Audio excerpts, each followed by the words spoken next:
G'day and kia ora everyone. My name is Sanjeev and welcome to the Engineered Investments channel. At the end of this video, you would have gained objective insights into BHP Group, a diversified resource extraction company listed on the Australian Stock Exchange.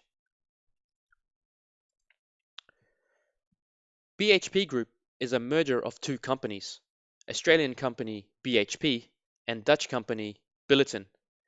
BHP, or Broken Hill Proprietary, was established in 1885, or 136 years ago, in Broken Hill, Australia, starting life mining silver, lead, and zinc. Billiton was established in 1851, or 170 years ago, on the island of Belitung in Indonesia, a region then controlled by the Dutch East India Company. Both companies merged and became an international Australian company in 2001, headquartered out of Melbourne, Australia. Here's a fun fact. According to their website, BHP is the world's largest diversified natural resources company by market capitalisation. Today, BHP have a diversified portfolio of resource extraction operations focused on iron ore, copper, nickel, metallurgical coal, potash, oil, and gas.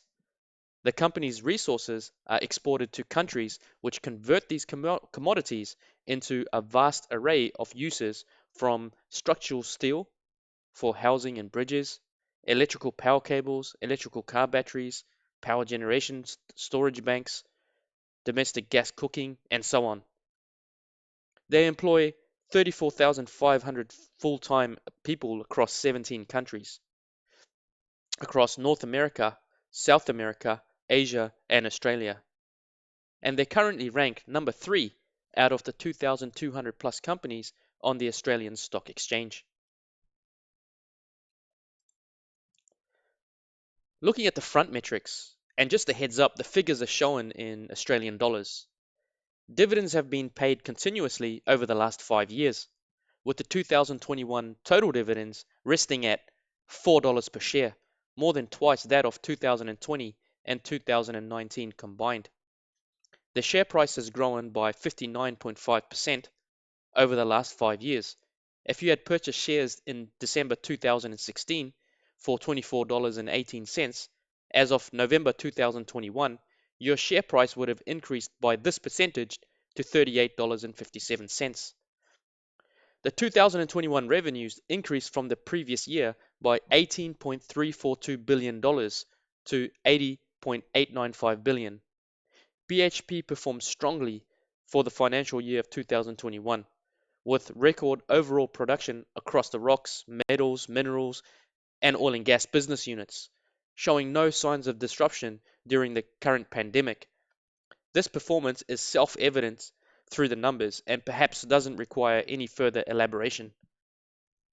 The earnings before interest and tax increased by 17.24 billion to $40.404 billion. The profits before tax landed in at $38.669 billion, an increase of $16.86 billion from 2020.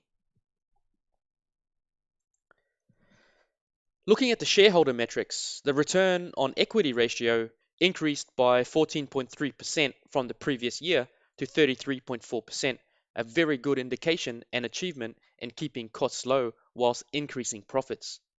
The debt to equity ratio is well under 70%, a very strong indication the company's debt is being managed correctly.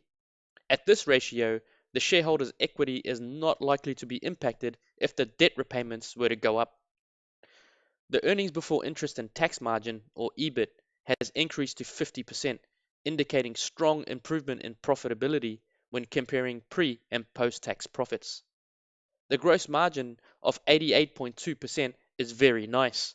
The business is selling their resources at very good rates, whilst keeping their resource extraction costs down, a constant challenge for all resource extraction companies. Profit after tax, or take-home pay, came in at $15.036 billion, a $3.443 billion increase from 2020. So what's the outlook? Well, BHP have merged their oil and gas business with Woodside, The merger is effectively an exchange. BHP received 48% of Woodside's business, and Woodside receives the BHP oil and gas business. It's a swap. On merger completion, Woodside will become a top 10 independent energy company by production and the largest energy company listed on the ASX, which BHP now own 48% of. In summary, BHP will have a high margin oil portfolio, long life natural gas assets, and the financial resilience for global growth and development over the oil and gas and renewable energy transition. The global renewable energy transition will require batteries for power storage that are used in cars, trucks, electronic devices, as well as battery banks that store power generated from solar and wind power generation sources. As battery demand and energy transition occurs, BHP's metal business or metals business is expected to grow with it, as the metals are the necessary ingredients required to make batteries and electrical electronic components. In summary, dividends have been paid continuously over the last 5 years, with the dividend payments increasing in proportion with higher financial year results. The front metrics are solid, with global demand of their resources expected to increase with the change in market. The shareholder metrics are suggesting excellent profits are being extracted using shareholder equity, with no signs of business disturbance during the pandemic. These characteristics typically signal a high potential for stock investment. This brings us to the end of the video. Please do like and subscribe. Thank you for watching. See you next time. Ka kite anō.